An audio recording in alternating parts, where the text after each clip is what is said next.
Es curiosa esta mezcolanza de desconocidos, apretujados durante días sin nada en común, salvo la necesidad de ir de un lugar a otro, para luego no volver a verse nunca.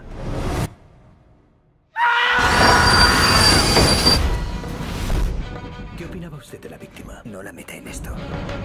¿Tenía enemigos? Todos y más.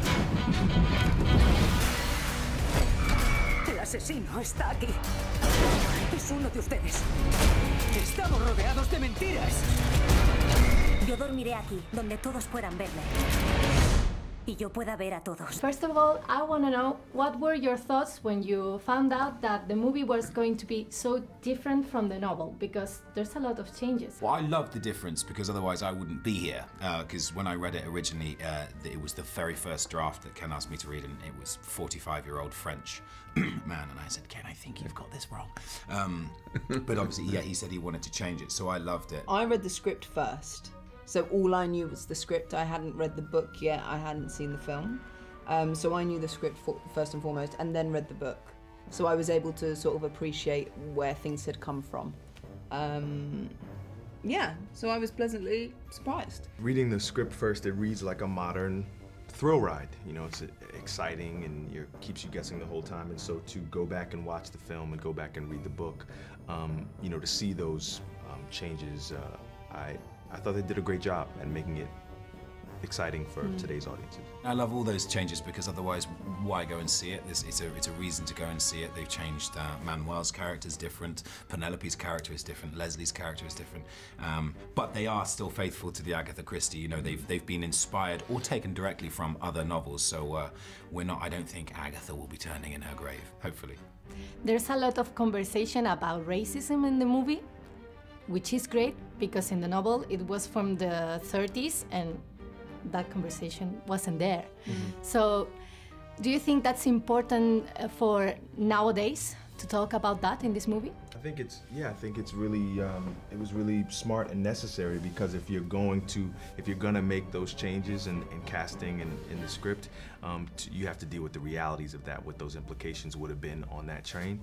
And so I just thought it was so smart of Michael and Ken not to ignore the fact that you have me and you have Manuel and you have Penelope in these parts. You know, what would that mean then on this train car? Yeah, I mean, the first people who everybody automatically goes to are the people who are different. And I think that adds another layer that's also a compelling reason for Poirot to even take this case on.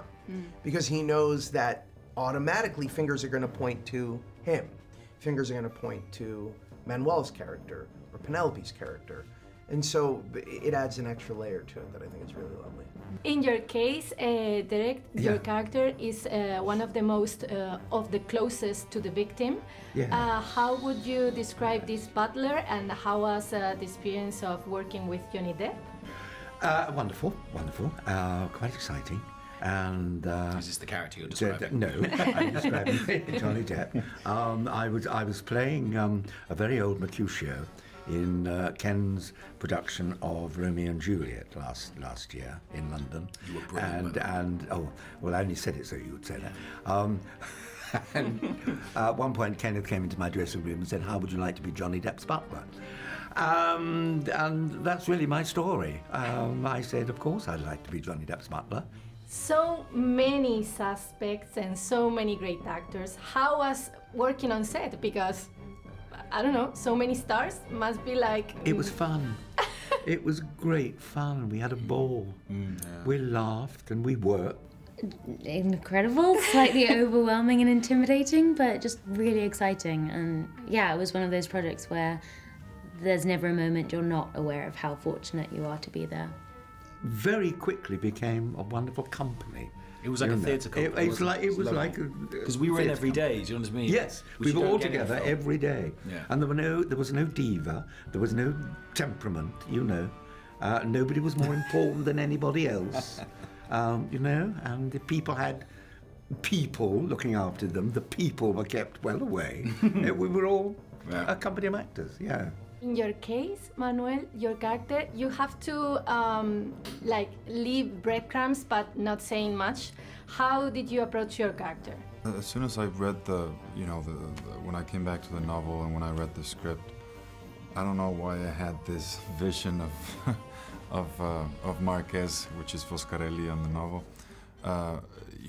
Being very, I picture this crab of, you remember the Little Mermaid, Sebastian? Yeah. Very open, very flamboyant kind of guy. Not flamboyant, very larger than life guy, open book, What is the most exciting thing or the most appealing thing for those who have read the book? Because they already know how it ends. I think watching Manuel perform a character as a crab. I can't believe you based it on a crab. It's so good. Yeah. I've got to come see it. I've got to go and watch it again now. And not just any crab, the Little Mermaid crab. Yeah, Sebastian. The seaweed is always greener. I think it's a thing of how it's uncovered and how is a story told. It's a reincarnation with a new group of people, so there's automatically going to be a different energy between everyone.